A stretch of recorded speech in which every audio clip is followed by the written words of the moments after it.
But the comrade at the back, find Russia in Revolution and follow it. It's fantastic. Every day they post 3 or 4 newspaper cuttings of that day 100 years ago. And you think I'm got tortured metaphors? This is what they wrote on the 12th of August. From the days of the revolution, the Russian people have been as a party of explorers who have set out to find an El Dorado. So obviously El Dorado was IKEA in 1917. But anyway, for those of you who are on Twitter, go and explore it. It's fascinating because you actually see how the Western media, primarily the US media, both understands and fundamentally misunderstands what's happening inside Russia. What's the handle again? Russia in Revolution. Russia in Revolution. Yeah, search on Russia in Revolution. Anyway, that was the commercial break. I'll first take the 3 main questions that were asked. First, Maggie, why was no overthrow of Stalin? I think, firstly, to understand that, you have to understand why Stalin took the power at the end of the 1920s and then consolidated it. And that was because, for reasons that another comrade explained, the combination of invasion, civil war, and critically, the failure of revolution to spread successfully to the West, led to the isolation of the Russian working class. So the Russian working class was small, certainly in proportion to the Russian population. Many of them died in the fighting. Many of them left their towns and factories, went back to the villages because they were hungry in the cities, and at least there was a chance of food in the countryside. And many of them took up leading responsibilities within the new Soviet state because someone had to step up and make things happen. And in a sense, the working class was hollowed out. And what Stalin represented is the bureaucracy, which had grown in that vacuum, saying, okay, let's cut the crap. Let's forget about international revolution. Let's forget about working class control. In fact, let's make sure that doesn't rear its head. We are going to build a new, strong Russia. In fact, we are going to compete with the West, because if we don't compete with the West by building tanks and guns, we will be overtaken by the West and we will be invaded and overthrown. And the logic of that argument was a dictatorship over the workers and over the peasants.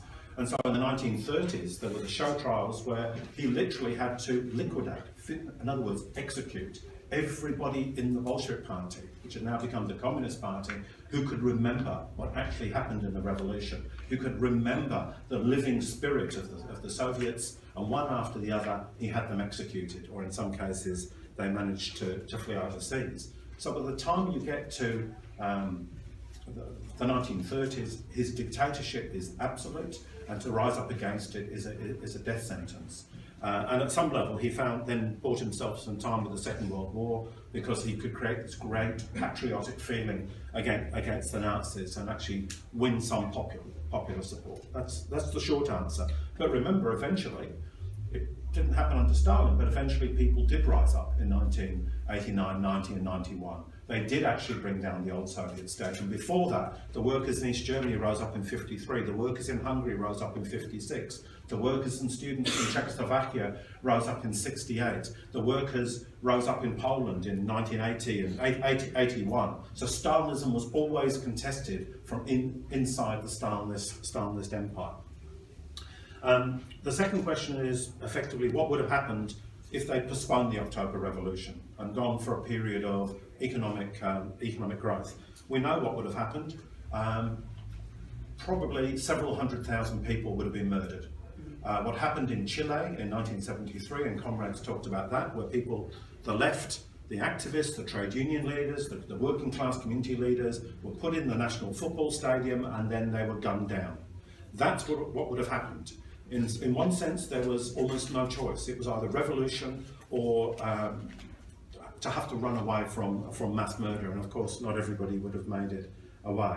But there's a second point to make, which is the revolution wasn't just about survival at that point, it's also about a launch pad for international revolution. And so we come back to the same issue. It was the isolation and the strangling of the revolution that strangled not just that revolution, but the real living Marxist tradition that only the working class can liberate itself. And that's why in our tradition for solidarity, we don't think China was socialist or communist. We don't think Vietnam was socialist or communist. They, in the name of red flags and Comrade Stalin and Ho Chi Minh and Mao Zedong, they made revolutions, but those revolutions were of a national intelligentsia, essentially a middle class at the head of peasant armies who overthrow Western control in order to establish an independent nation state.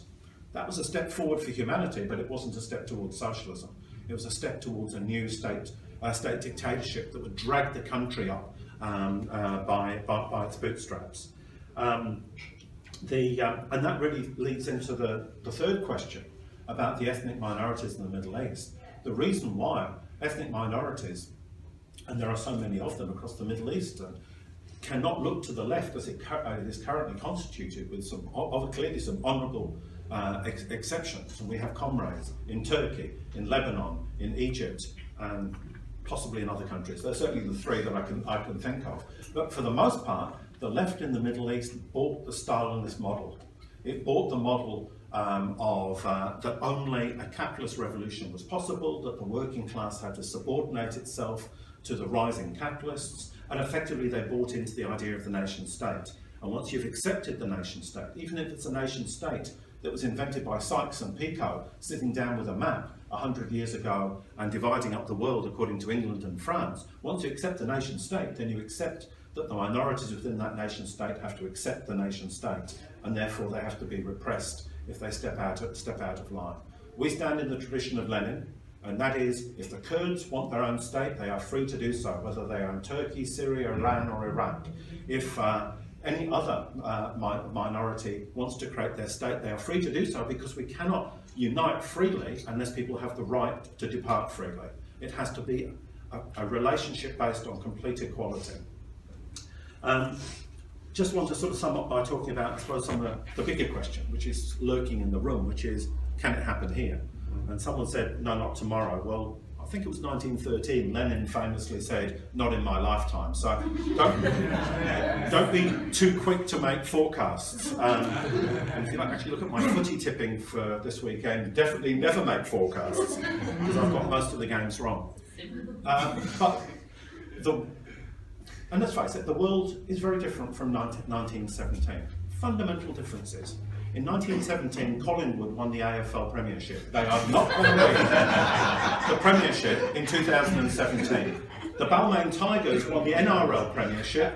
I don't think they even exist today. So the world has changed. The world has moved on. But you know, in all honesty, some things haven't changed. Who has to go to work tomorrow morning? Who wants to go to work tomorrow morning? Who respects the manager and the management that they are that controls your life at work? Who has enough money in their pocket to step outside of the system and live a free life? I'm not. Oh, right, okay. Well, congratulations.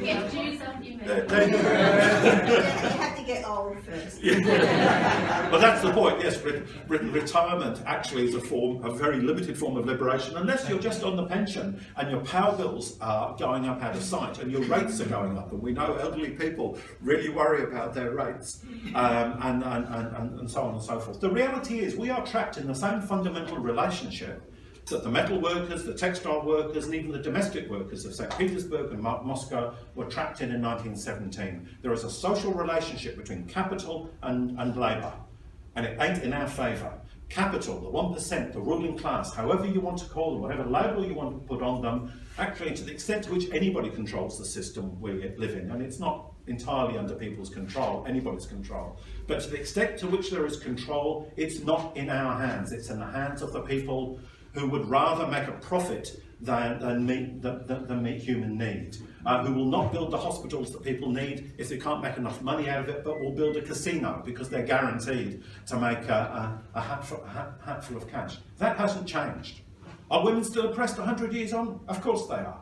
Are people of diverse sexualities oppressed 100 years on? Of course they are. Are nationalities oppressed 100 years on? Of course they are. Do we suffer from racism and Islamophobia and different ways of expressing the same hatreds designed to divide us? Of course we do. So actually all the raw material for revolution exists around us today. Lenin, in a different context, he talked about the strike. Every strike contains the hydra of revolution, and the hydra was that mythical beast with lots of things coming out of its head. And he wasn't saying strike was a revolution, but he's saying in the strike, it's when we say no. It's when the strike, when we combine collectively and we say, actually, we have something to say about the future.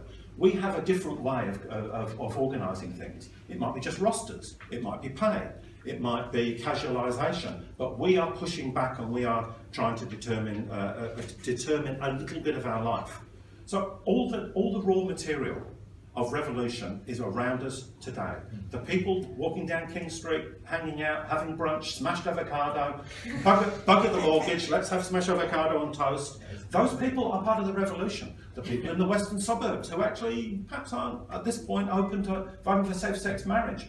They're same-sex marriage. They're part of the revolution. The people who are going to disagree with you when you go to work tomorrow and you go, where were you? I was at a socialist conference. What a waste of a weekend that was. They're part of the revolution. They just don't know it because circumstances haven't yet sharpened the class antagonisms to the point where they go, I can't take it anymore. We can't take it anymore. But we know we are not looking at a wonderful future under capitalism. We are not looking at a safe planet. We are not looking at a world of equality. We are not looking at a world of fairness. And therefore, the answer quite simple is, when's the revolution in Australia? We don't know. Will it happen? I'm prepared to put a bet on it.